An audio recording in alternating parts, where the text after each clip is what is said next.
Hello guys, मैं हूं doctor विजेता और आज बात करते हैं यूजीसी नेट के बारे में। यूजीसी नेट एक क्वालिफाइंग क्राइटेरिया है फॉर बीइंग असिस्टेंट प्रोफेसर या फिर लेक्चररशिप, जिसको कि हम आम भाषा में कहते हैं। लेक्चररशिप एक बहुत ही अच्छा करियर ऑप्शन है बिकॉज आज के टाइम में भारत देश में हमारे पास 40,000 से ज़्यादा कॉलेजेस और 11,000 से ज़्यादा यूनिवर्सिटीज़ हैं और हर साल कम से कम 2,000 से 3,000 रिक्तियाँ निकलती हैं जो कि सिर्फ लेक्चररशिप पे बेस्ड हैं हर राज्य में। तो आपके पास बहुत ही अच्छा करियर ऑप्शन है जब अगर आप यूजीसी नेट क्वालिफाई करते हैं। तो यूजीसी नेट क्वालिफाई करने के लिए यूजीसी नेट कौन कंडक्ट करता है, कब होता है ये टेस्ट और क्या पढ़ना चाहिए, क्या क्राइटेरिया है, इन सब के बारे में आज हम बात करते हैं। सो बात करते हैं UGC net. UGC net conduct कराता है हमारा यूजीसी नेट कंडक्ट कराने के लिए जो एजेंसी है उसका नाम है national testing agency, NTA. NTA इस एग्ज़ाम को कराती है और साल में 2 बार ये एग्ज़ाम होता है, जून और दिसंबर में। और इस एग्ज़ाम को करने के लिए जो बेसिक मोटिवेशन है जिसकी वजह से हम ये एग्ज़ाम देते हैं, नेट का एग्ज़ाम देते हैं, वो इसलिए है ताकि हम सबसे पहले तो एक असिस्टेंट प्रोफेसरशिप के लिए क्वालिफाई कर सकें, दूसरा जूनियर रिसर्च फेलोशिप प्राप्त कर सकें और अभी जो रीसेंट हमारे जो चेंजेस हुए हैं उसमें पीएचडी में एंट्रेंस के लिए भी नेट होना अनिवार्य है। तो असिस्टेंट प्रोफेसरशिप क्या है उसके बारे में बात करते हैं। तो जैसा कि आपको मैंने पहले बताया कि अभी आज के टाइम में बहुत सारी universities, private university as well as government university और साथ साथ में स्टेट यूनिवर्सिटीज़ भी बहुत सारी हो गई हैं।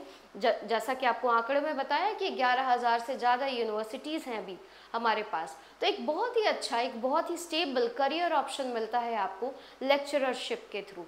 लेक्चररशिप जब आप किसी कॉलेज में लेक्चरशिप के लिए अप्लाई करते हैं तो आप जो पहली सीढ़ी होती है वो होती है असिस्टेंट प्रोफेसरशिप, उसके बाद आप बनते हैं एसोसिएट और उसके बाद बनते हैं प्रोफेसर। तो क्यों बनना है ये सब, असिस्टेंट, एक प्रोफेसर, एक एसोसिएट प्रोफेसर? तो मैं बस आपको बता देती हूँ कि स्टार्टिंग सैलरी जो बेसिक होता है वो 58,700 से शुरू होता है एक असिस्टेंट प्रोफेसरशिप। तो बहुत ही सम्मान वाला एक पोजीशन, बहुत ही ज़्यादा आप अच्छे पैसे, एक अच्छा अर्निंग ले सकते हैं असिस्टेंट प्रोफेसर बन करके, लेक्चरर बन करके, और साथ साथ एक बहुत ही अच्छा स्टेबल करियर ऑप्शन है आप जब अपना मास्टर्स कंप्लीट कर लेते हैं। तो जब आपने असिस्टेंट प्रोफेसरशिप देने का प्लान किया तो आज के टाइम में टीचर का जॉब, खासकर यूनिवर्सिटी टीचर का जॉब, वो सिर्फ पढ़ाने तक सीमित नहीं है। अब अगर हम 100% में देखें तो 100% में टीचर का जॉब, जो पढ़ाने का जॉब होता था, वो सिर्फ अब 30% की तरफ ही हो गया। 30 से 40% आप मान सकते हैं कि आप एज अ टीचर पढ़ाने का काम करते हैं। बाकी के जो काम होते हैं उसमें जो एक मेजर पोर्शन है वो पोर्शन होता है रिसर्च का। आप दूसरे टीचर से आप कैसे अलग हैं, कैसे कंट्रीब्यूट कर रहे हैं, उसके लिए आपका माना जाता है कि आपने कितने रिसर्चेस किए, कितने रिसर्च पेपर्स लिखे हैं और रिसर्च के फील्ड में आपका क्या कंट्रीब्यूशन है। वो एक अच्छे टीचर को एक बेहतरीन टीचर की तरफ ले जाने के लिए हेल्प करता है। तो रिसर्च एक बहुत ही इम्पॉर्टेंट पैरामीटर है जब भी आप कॉलेजेस में एज अ प्रोफेसर ज्वाइन करने के बारे में सोचते हैं। तो अगर आप ऐसा कुछ करना चाहते हैं तो उसके लिए जब आप कॉलेज में प्रोफेसर बनना चाहते हैं तो नेट तो आपको क्वालिफाई करना ही पड़ेगा, साथ साथ आपको पीएचडी भी करनी होती है। तो बहुत सारी यूनिवर्सिटीज़ में पीएचडी मैंडेटरी है, बहुत सारे जगह में नेट मैंडेटरी है, बहुत सारी जगहों में इन दोनों चीज़ों का होना ज़रूरी है। खासकर जो स्टेट यूनिवर्सिटीज़ के एग्ज़ाम होते हैं उसमें आपको नेट भी क्वालिफाई होना है और आपको पीएचडी भी क्वालिफाई होना है। तो अब पीएचडी में एंट्रेंस लेने के लिए, पीएचडी में किसी यूनिवर्सिटी में पीएचडी में इनरोल करने के लिए भी आपको नेट की ज़रूरत है। तो आप वहाँ पे भी आपको नेट क्वालिफाई करना पड़ेगा। नेट आपको डायरेक्टली कहीं भी नौकरी नहीं देता, नेट से आप नौकरी नहीं पा सकते, नौकरी के करीब पहुंच सकते हैं जब आप एक क्वालिफाइंग एग्ज़ाम देते हैं। ये सिर्फ आपको एलिजिबल करता है असिस्टेंट प्रोफेसर बनने के लिए। जैसा कि आपको बताया, असिस्टेंट प्रोफेसर के जॉब में एक रिसर्च एक बड़ा पैरामीटर है। तो रिसर्च के लिए आप चाहें तो ये काम जब आप अपने पीएचडी के शुरुआती दिनों में होते हैं, जब आप पीएचडी कर रहे होते हैं, तभी से हम रिसर्च करते हैं पीएचडी में। तो ये रिसर्च आपको एक फंडेड रहे, उसके लिए आपको स्कॉलरशिप मिले, उसके लिए स्टाइपेंड मिले, इसका भी प्रोविजन गवर्नमेंट ने कर रखा है, जिसके लिए वो देती है आपको एक दूसरी हेल्प, आपकी एलिजिबिलिटी के हिसाब से आपको एक स्टाइपेंड देती है जिसका नाम है स्टाइपेंड है, या फिर आप उसको कह सकते हैं एक फेलोशिप आपको प्रदान करती है जिसका नाम है जूनियर रिसर्च फेलोशिप। तो जूनियर रिसर्च फेलोशिप ये उन लोगों के लिए है जो कि नेट में, जब आप नेट क्वालिफाई करते हैं उसमें से भी जो चुने हुए लोगों में से जो टॉप 6% होते हैं उनको जेआरएफ क्वालिफाई करने का मौका मिलता है। और जब वो जेआरएफ क्वालिफाई करते हैं तो एक हर महीने एक स्टाइपेंड राशि होती है जो उनको मिलती है। तो पीएचडी की पूरी जर्नी 5 साल की होती है। शुरुआत के 2 साल के लिए उनको 37,000 रुपीज़ पर मंथ, और उसके बाद बाकी के 3 सालों के लिए 48,000 रुपीज़ पर मंथ के हिसाब से उनको सरकार अनुदान राशि देती है। तो जेआरएफ भी एक तरीका है जहाँ से आप अपनी राह रिसर्च के फील्ड में, असिस्टेंट प्रोफेसर के फील्ड में अपनी राह को एकदम पुख्ता बना सकते हैं। फिर हम बात करते हैं कि क्या क्या सब्जेक्ट्स हैं और किस तरह से एग्ज़ाम होता है। तो पूरा नेट का जो एग्ज़ाम है वो सीबीटी मोड में है। CBT is computer based test है। आपको ऑनलाइन सेंटर्स पे जाना है, वहाँ पे कंप्यूटर बेस्ड एग्ज़ाम देना है। और ये जो पूरे एग्ज़ाम्स है वो 1, 2, 3, 4 या 5 लैंग्वेजेस, 5 सब्जेक्ट्स में नहीं, टोटल 85 सब्जेक्ट्स में होती है।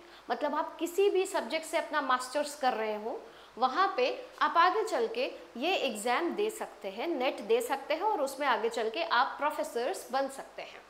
तो ये एक नेशनल लेवल एग्ज़ाम है और इसको कंडक्ट कराने का जिम्मा एनटीए के पास है। ये जिम्मा एनटीए को देता है UGC, university grant commission.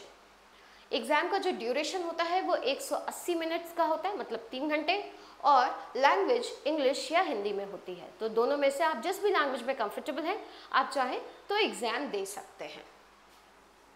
Exam का जो पैटर्न की अगर हम बात करें, एग्ज़ाम का पैटर्न जो होता है उसमें पेपर 1 50 क्वेश्चंस का होता है, पेपर 2 100 क्वेश्चंस का होता है। तो आप कंफ्यूज होंगे कि पेपर 1 और पेपर 2 क्या होता है इसमें। तो पेपर 1 एक ऐसा सब्जेक्ट है, या पेपर 1 में हम जनरल सब्जेक्ट्स के एग्ज़ाम लेते हैं। उसमें 10 तरह की यूनिट्स हैं, और जनरल जो अगर मान लीजिए कोई हिस्ट्री पढ़ रहा हो, कोई इंग्लिश पढ़ रहा हो, कोई कॉमर्स पढ़ रहा हो, कोई मैनेजमेंट पढ़ रहा हो, सब कोई एक चीज़ है जो स्पेसिफिक सब कोई पढ़ते हैं, जनरल एप्टीट्यूड। उसका जो पेपर होता है दैट इज़ ऑफ 50 क्वेश्चंस, और आपका जो सब्जेक्ट स्पेसिफिक होता है वो होता है 100 क्वेश्चन। सो ऑब्वियसली हम आपके सब्जेक्ट स्पेसिफिक को ज़्यादा फोकस करती है university grant commission, because ultimately आपको उस पर्टिकुलर सब्जेक्ट का ही टीचर बनना है। आप हर एक क्वेश्चन के लिए यहाँ पे आपको मिलते हैं 2 मार्क्स। अगर आपने सही क्वेश्चन को अटेम्प्ट किया तो 2 मार्क्स आपको मिलेंगे। और सबसे खुशी की बात क्या है, इसमें कोई नेगेटिव मार्किंग नहीं होती है। तो आप आराम से ये एग्ज़ाम बिना डर के दे सकते हैं। यहाँ पूरा एग्ज़ाम एक सिंगल सेशन में होता है, आपको बीच में से निकल के जाना नहीं है। मतलब आप जहाँ बैठे हैं वहाँ एग्ज़ाम ख़त्म करिए, कोई ब्रेक नहीं होता, एक सिंगल सेशन एग्ज़ाम है। उसके बाद हम बात कर रहे हैं पेपर 1 की, बिकॉज पेपर 2 में क्या होता है वो तो सब्जेक्ट स्पेसिफिक है। पेपर 1 में जैसा कि आपको बोला कि 10 यूनिट होते हैं, तो 10 यूनिट्स होते हैं। Teaching aptitude, research aptitude, comprehension. तो कॉम्प्रिहेंशन इज रीडिंग कॉम्प्रिहेंशन। आपको हिंदी इंग्लिश का जो पैराग्राफ्स है उसको पढ़ करके उससे बेस्ड क्वेश्चन है जिसको आपको सॉल्व करना है, आपका जो भी मीडियम ऑफ कम्युनिकेशन है। तो comprehension, communication, because as a teacher आपको कम्युनिकेट करना तो बहुत अच्छे से आना चाहिए।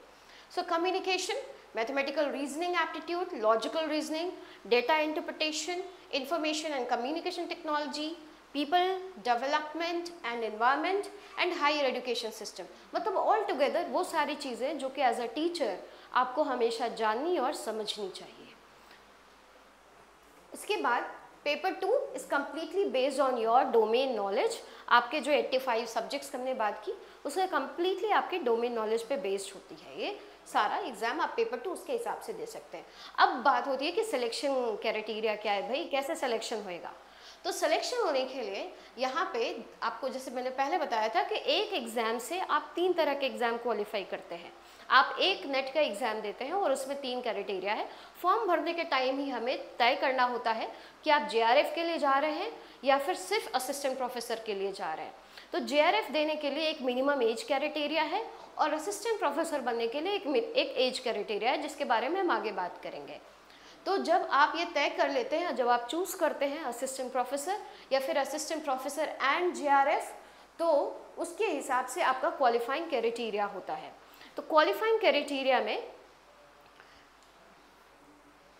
पहली जो कैटेगरी है, पहले बार जो अगर आप मिनिमम क्वालिफाइंग क्राइटेरिया देखेंगे, ये वैसा नहीं है जैसा कि कोई भी आप कॉलेज का एग्जाम या स्कूल का एग्जाम दे रहे हैं कि भाई आपने इतना परसेंट आया, सीबीएसई का एग्जाम दिया, आपको 40% आया, 45% आ गया, you qualify. It is not like that. एक मिनिमम क्वालिफाइंग क्राइटेरिया है इसमें, जिसमें कि पेपर 1 में 40% आना चाहिए, पेपर 2 में 40%, और अगर आप रिजर्व कैटेगरी से बिलोंग करते हैं तो वहाँ पे आपको 5% का रिलैक्सेशन है।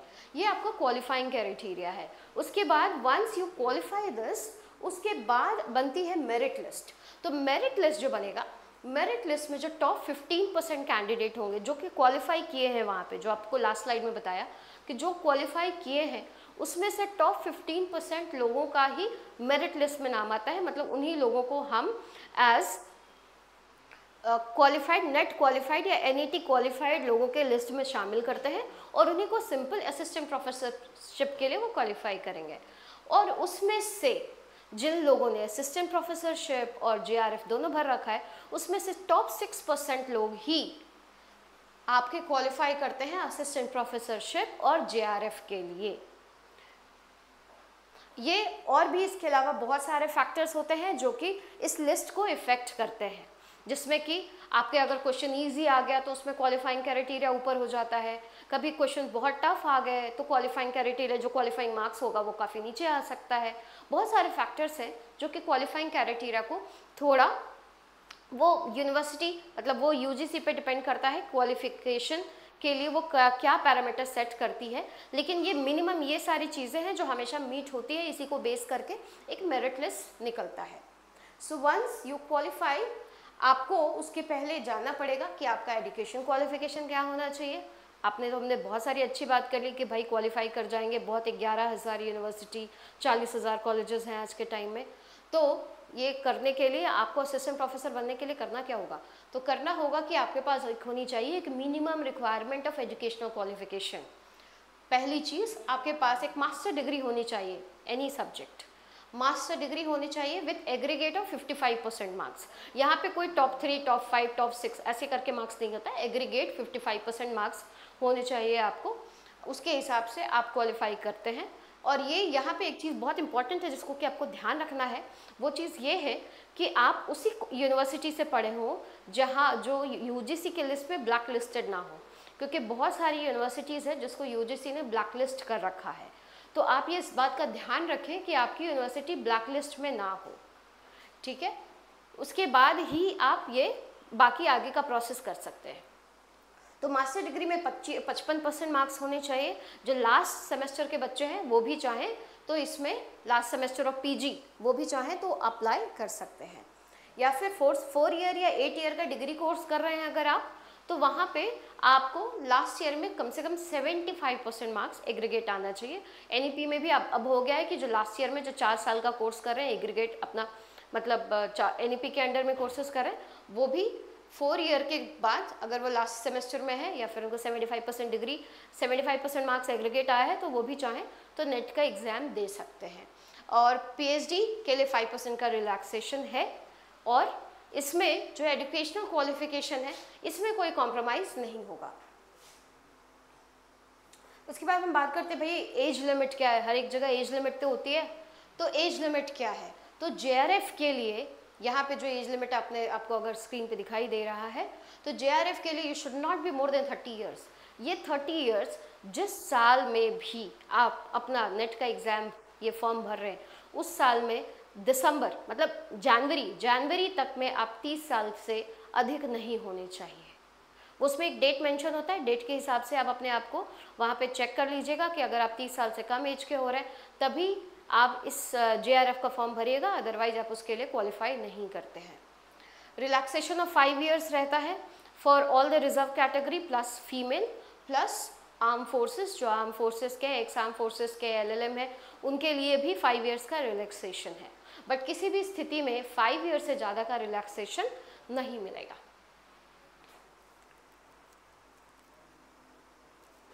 ओके बट असिस्टेंट प्रोफेसर बनने के लिए there is no age limit.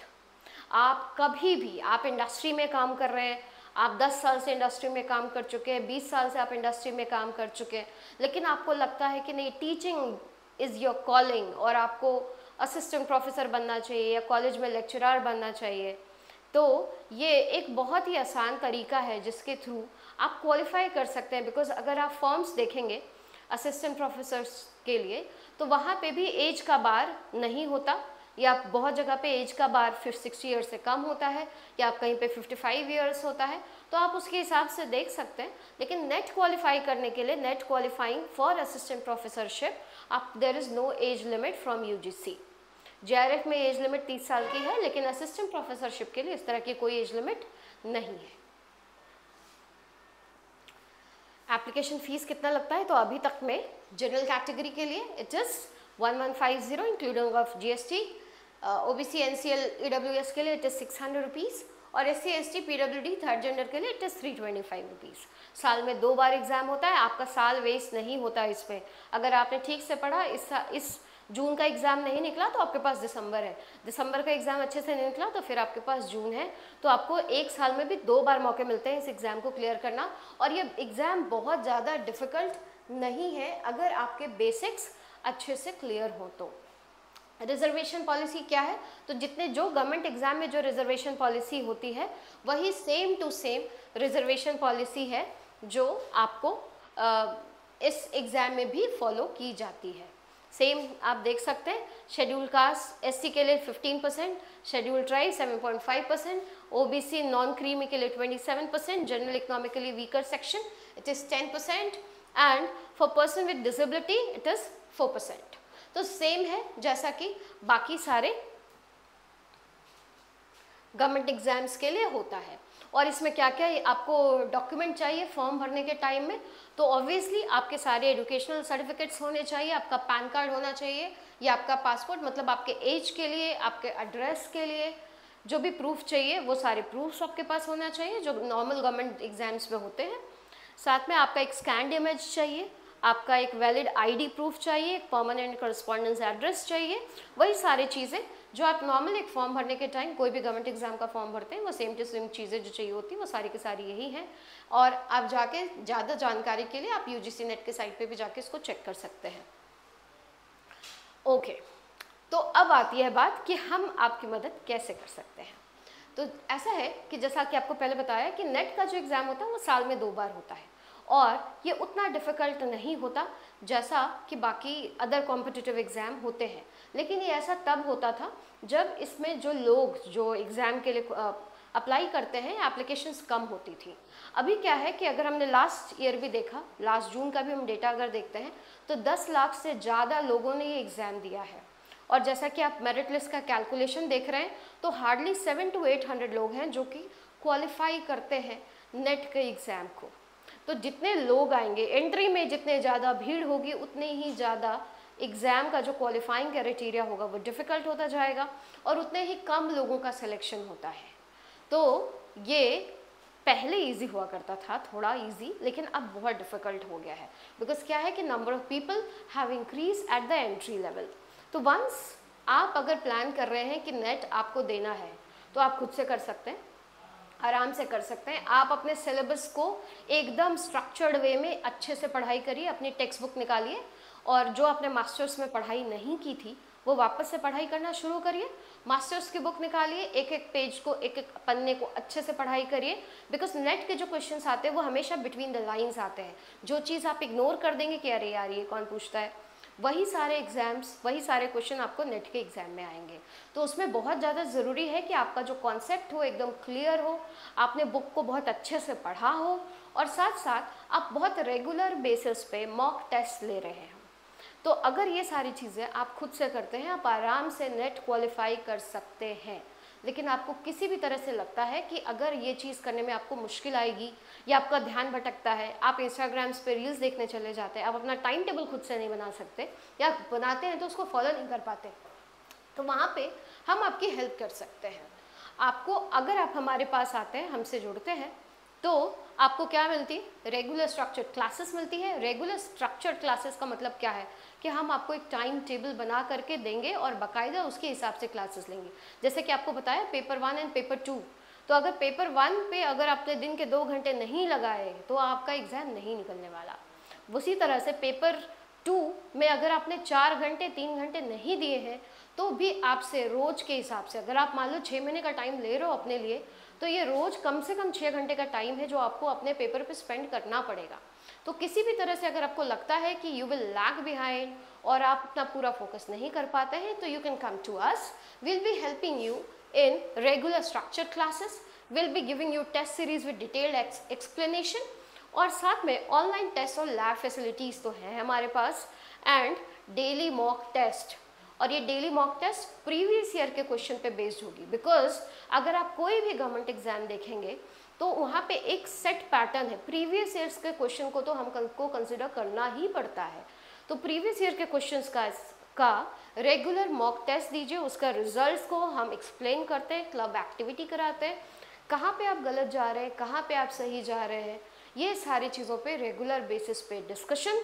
And आपको आपके नेट के पेपर के लिए आपको जो भी असिस्टेंस चाहिए वो सारी चीज़ें, जैसे नोट्स हो गया, आपको चाहिए कि नहीं आपको स्पेशल क्लासेस चाहिए, वो सारा असिस्टेंस हम आपको प्रोवाइड कर सकते हैं। एंड आपको पता है आपको कहाँ आना है, इसके लिए आपको आना है करियर पावर रांची सेंटर, और ये बेस्ड है आपके RS टावर में। RS टावर लालपुर चौक पे RS टावर है। लालपुर से अगर आप टूवर्ड्स पेंटालून बढ़ते हैं, RS टावर में 4th फ्लोर और 6th फ्लोर पे हमारा ये पूरा कैंपस है। और आप ये स्क्रीन पे गए दिए हुए नंबर पे कॉल भी कर सकते हैं। यहाँ पे आइए और यहाँ आकर के आप अपनी नेट की तैयारी को पूरी करिए और आगे चल के बहुत ही जल्दी से नेट क्लियर करिए और एक अच्छे असिस्टेंट प्रोफेसर बनिए और देश के काम आइए। Thank you.